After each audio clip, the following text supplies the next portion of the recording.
सुप्रभात दर्शक बंधु आज 27 जून शुक्रवार तेज चलतु नजर पकेबा राज्य तथा देश विदेश आज मुख्य खबर उपरे तेज ता पूर्व चैनल टी नुआ होते चैनल टी को सब्सक्राइब करदे। सामयिक कर्मचारी माने कार्य निवृत्ति समय पाइबे एककालीन 2.5 लाख टंका पूर्व पाउथिले 1.5 लाख। रथयात्रा पूर्व राज्यर सामयिक कर्मचारी मानक पई खुशी खबर कार्य निवृत्ति समय पाइबे एककालीन 2.5 लाख टंका। एथिसह एही परिमाण 2 वर्ष रे 10% वृद्धि पाइब। पूर्व सामयिक कर्मचारी मानकु कार्य अंतर करा जा बळे सेमानकु एककालीन 1.5 लाख टंका मिलुतिला। एही परिमाण को मुख्यमंत्री मोहन चरण माझी 2.5 लाख टंका को वृद्धि करछन्ती। ए संक्रांतीय प्रस्ताव को मुख्यमंत्री अनुमोदन दैछन्ती। परवर्ती खबर तारिणी वस्त्रालय अग्निकांड सेल्समैन मृत कोटी कोटी टंकार सामग्री नष्ट। समाज डिजिटल टेस्ट भुवनेश्वर कल्पना छक स्थित तारिणी वस्त्रालय बुधवार विलंबित राति अग्निकांड घटी। ଏହି ଘଟଣାରେ ବସ୍ତ୍ରାଳୟରେ କାର୍ଯ୍ୟ କରୁଥିବା ଜଣେ ସେଲ୍ସମ୍ୟାନ୍ ଙ୍କ ମୃତ୍ୟୁ ଘଟିଥିବା ଲକ୍ଷ୍ମୀସାଗର ଥାନା ପୁଲିସ ପକ୍ଷରୁ ସୂଚନା ମିଳିଛି। ଠାକୁରଙ୍କ ନିକଟରେ ଲାଗିଥିବା ଦୀପନିଆରୁ ଅଗ୍ନିକାଣ୍ଡ ଘଟିଥିବା ଜଣାପଡ଼ିଛି। ଏଥିରେ କୋଟି କୋଟି ଟଙ୍କାର ବସ୍ତ୍ର ଏବଂ ଅନ୍ୟାନ୍ୟ ସାମଗ୍ରୀ ପୋଡ଼ି ନଷ୍ଟ ହୋଇଯାଇଥିବା ଜଣାପଡ଼ିଛି। ନିଆଁକୁ ଆୟତ୍ତ କରିବାକୁ ଦମକଳ ବାହିନୀକୁ ନାକେଦମ ହେବା ପାଇଁ ପଡ଼ିଥିଲା। ଅନେକ ସମୟ ଧରି ଅକ୍ଳାନ୍ତ ପରିଶ୍ରମ ପରେ ନିଆଁକୁ ଆୟତ୍ତ କରାଯାଇଥିଲା। परवर्ती खबर बुलडोजर न्याय तहसीलदार दरमारू 2 लाख टंका काटिबाकू हाईकोर्ट को निर्देश। बालेश्वर एक गोष्ठी गृहर अवैध भांगिबा घटना को बुलडोजर जस्टिस एक उद्वेगजनक घटना बोली वर्णना करी ओडिशा हाईकोर्ट राज्य प्रशासन को कड़ा समालोचना करछन्ती। न्यायमूर्ति संजीव कुमार पाणिग्राही नेतृत्व में जून 20 रे दिया जाइतिबा राय रे कहा जाउछि जे 1985 निर्मित एवं 2016-18 मध्य जनसाधारण अर्थ रे पुनर्निर्माण होइतबा एई गोष्ठी गृह को राजस्व विभाग द्वारा 2024 डिसेंबर 14 रे भांगी जायतिला। एई हाईकोर्ट को निर्देश को उल्लंघन करी करा जायतिबा एई कारण एक दिन पूर्व अर्थात डिसेंबर 13 रे हाईकोर्ट एहा उपरे कोनोसी जोर जबरदस्त कार्यानुष्ठान को बारण करथिले। एई भांगिबा कार्य एक उच्चापेक्षित भावे एवं न्यायिक निर्देश को अवमानना करी करा जायतिबा कोर्ट मत दैछन्ती। कोर्ट राज्य सरकार को 82 लाख टंका क्षतिपूरण देबा पई निर्देश दैछन्ती। परवर्ती खबर बीएनएल पारासिटामोल टैबलेट 650 mg समेत 15टी औषध कर्नाटक रे स्वास्थ्य सुरक्षा को नहीं एक बड़ सतर्कता जारी कर जायछि। रिपोर्ट मुताबक 14टी विभिन्न कंपनी औषध गुणात्मक मान पूर्ण करिनाई। राज्य सरकार एई औषध गुलिकर विक्रय व्यवहार एवं संरक्षण को तुरंत निष्पत्ति नैछन्ति जे एहा को निषिद्ध करा जिवो। फार्मेसी होलसेलर डाक्तर हॉस्पिटल एवं नर्सिंग होम गुड़िको एई चेतावनी देछि state food safety and drug administration department. एई औषध गुड़िको हला compound sodium lactate injection by ultra laboratories injection solution by term brand pharmaceutical paracetamol tablet 650 mg batch number 134536 and Mito Q7 syrup by Bion Therapeutics India। परवर्ती खबर पूर्व BJD सरकार outsourcing model रो खलिबो गुमर। Outsourcing नहीं BJD ढांचा रे शासन व्यवस्था को मूलोत्पाटन करने को बीजेडी सरकार बड़ पदक्षेप। राज्य सरकार निजस्व इंजीनियरिंग विभाग एवं दक्ष इंजीनियर थाउ थाउ कहीं आउटसोर्सिंग बा ठिका संस्था को दिया जाउछि काम। विभिन्न प्रकल्प गुड़िकर सर्वे अनुसंधान डिजाइन एस्टिमेट और डीपीआर प्रस्तुति निजे विभाग किंवा अन्य सरकारी संस्था न करी बेसरकारी बा आउटसोर्सिंग संस्था माध्यम करा जाउछि। यांत्रिक विभाग गुड़िकर सर्वे अनुसंधान डिजाइन एस्टिमेट भली प्रारंभिक कार्य गुड़िक पई स्वतंत्र उपविभाग अछि। किछि वर्ष पूर्व सरकार जंत्री माने एसबु काम सुचारू रूपे करि आस्तले एबे काहेकि आउटसोर्सिंग व्यवस्थार अभिदय होला तार अनुसंधान और निराकरण आवश्यक। परवर्ती खबर सुरक्षाकर्मी को एनकाउंटर 2 महिला नक्सल निहत। ओडिशा सीमांत छत्तीसगढ़ सुरक्षाकर्मी को एनकाउंटर रे 2 महिला नक्सल निहत होइछन्ती।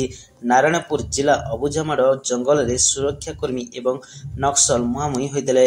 नक्सल माने प्रथमे सुरक्षाकर्मी को ऊपर को गुड़ीमाड़ करथिले। यार जवाब रे सुरक्षाकर्मी को पक्षरु पालटा गुड़ी चालना करा जायतिला। एथिरे 2 जण महिला नक्सल निहत होइतबा जणा पड़िछि। परवर्ती खबर सिंहद्वार सामने 3 रथ भाई भौणी को नहीं बाहर जगन्नाथ महाप्रभु विश्व प्रसिद्ध रथयात्रा 2025 श्रीक्षेत्र लोकारण्य हेबार लगी। बड़दाण्ड रे गहली बढ़िबार लगी। रथयात्रा पूर्व दिन अर्थात आज पुरी शहर को लक्ष लक्ष भक्त मानकर आगमन हो सारी। ରାତି ପାହିଲା ବେଳକୁ ଶ୍ରୀକ୍ଷେତ୍ରରୁ ବାହାରି 10 ଲକ୍ଷରୁ ଉର୍ଦ୍ଧ୍ୱ ଭକ୍ତ ପହଞ୍ଚି ସାରିଥିବେ ବୋଲି ଆଶା କରାଯାଉଛି। ରାଜ୍ୟର ଚାରିଆଡୁ ଶ୍ରଦ୍ଧାଳୁ ପୁରୀ ମୁହାଁ ହୋଇଛନ୍ତି। ରଥାରୂଢ଼ କାଳିଆ ସାଆନ୍ତଙ୍କ ଦର୍ଶନ ପାଇଁ ଦେଶ ବିଦେଶରୁ ଭକ୍ତ ଆସି ପୁରୀରେ ପହଞ୍ଚିଛନ୍ତି। ପରବର୍ତ୍ତୀ ଖବର ଏମ୍ସ ଭୁବନେଶ୍ୱର ହେଲା ଭାରତର ଦ୍ୱିତୀୟ ଶ୍ରେଷ୍ଠ ଉଦୀୟମାନ ମେଡିକାଲ କଲେଜ। ଉତ୍କର୍ଷତାର ଉଲ୍ଲେଖନୀୟ ଯାତ୍ରା ଜାରି ରଖିବା ସହିତ ଜାତୀୟ ସ୍ୱାସ୍ଥ୍ୟ ପ୍ରତିଷ୍ଠାନ ଏମ୍ସ ଭୁବନେଶ୍ୱର ପ୍ରତିଷ୍ଠିତ India Today MRDR medical college survey 2025 ସମଗ୍ର ଦେଶରେ ଦ୍ୱାଦଶ ଶ୍ରେଷ୍ଠ ମେଡିକାଲ କଲେଜ ଭାବେ ସ୍ଥାନ ପାଇଛି। ଏଥିସହିତ ଏହି ପ୍ରତିଷ୍ଠାନ ଦେଶର ଶ୍ରେଷ୍ଠ 10 ଉଦୀୟମାନ ମେଡିକାଲ କଲେଜ ବର୍ଗରେ ମଧ୍ୟ ଦ୍ୱିତୀୟ ସ୍ଥାନ ହାସଲ କରିଛି। ପରବର୍ତ୍ତୀ ଖବର 5 କେଜି ସୁନା ଲୁଟିନେଲେ ବନ୍ଧୁକ ଦେଖାଇ ଗହଣା ଦୋକାନର ଲୁଟ୍। ମୁଣ୍ଡରେ ବନ୍ଧୁକ ରଖି ଲୁଟିନେଲେ ପୁରା ସୁନା ଦୋକାନ। କେନ୍ଦୁଝର ଜିଲ୍ଲା ହରିଚନ୍ଦନପୁର ବଜାର ଅଞ୍ଚଳରୁ ଆସିଛି ଏଭଳି ଅଘଟଣର ଖବର। 5 କେଜିରୁ ଅଧିକ ସୁନା ଅଳଙ୍କାର ଲୁଟ୍ ହୋଇଥିବା ଅଭିଯୋଗ କରିଛି ଗହଣା ଦୋକାନ ମାଲିକ। ଗତକାଲି ଜନଗହଳିପୂର୍ଣ୍ଣ ବଜାର ଅଞ୍ଚଳରେ ଥିବା ନାରାୟଣ ଜୁଏଲର୍ସକୁ ଲୁଟିବା ଉଦ୍ଦେଶ୍ୟରେ ଆସିଥିଲେ 6 ଦୁର୍ବୃତ୍ତ। 2 ଦୁର୍ବୃତ୍ତ ବାହାରେ ଜଗିଥିବା ବେଳେ ଅନ୍ୟ 4 ଜଣ ଆସି ବନ୍ଧୁକ ଦେଖାଇ ପୁରା ଦୋକାନକୁ ଲୁଟି ନେଇଥିଲେ। ଲୁଟପାଟ ପରେ ଲୋକଙ୍କୁ ଭୟଭୀତ କରିବା ପାଇଁ ବ୍ଲାକ୍ ଫାୟାରିଂ ବି କରିଥିଲେ। ଫଳରେ ସେମାନଙ୍କୁ ପିଛା କରିବାକୁ ସାହସ କରିନଥିଲେ ସ୍ଥାନୀୟ ଲୋକ। ଏତେ ବଡ଼ ଲୁଟ୍ କରି ସହଜରେ ଖସି ଯାଇଥିଲେ ଦୁର୍ବୃତ୍ତ। ପରବର୍ତ୍ତୀ ଖବର ଏଥର ବର୍ଷକୁ 2 ଥର ସିବିଏସ୍ଇ ପରୀକ୍ଷା। ଛାତ୍ରଛାତ୍ରୀଙ୍କ ପାଖରେ ଅଧିକ ସ୍କୋର କରିବା ସୁଯୋଗ। ସିବିଏସ୍ଇ ଦଶମ ପରୀକ୍ଷାରେ ବଡ଼ ପରିବର୍ତ୍ତନ।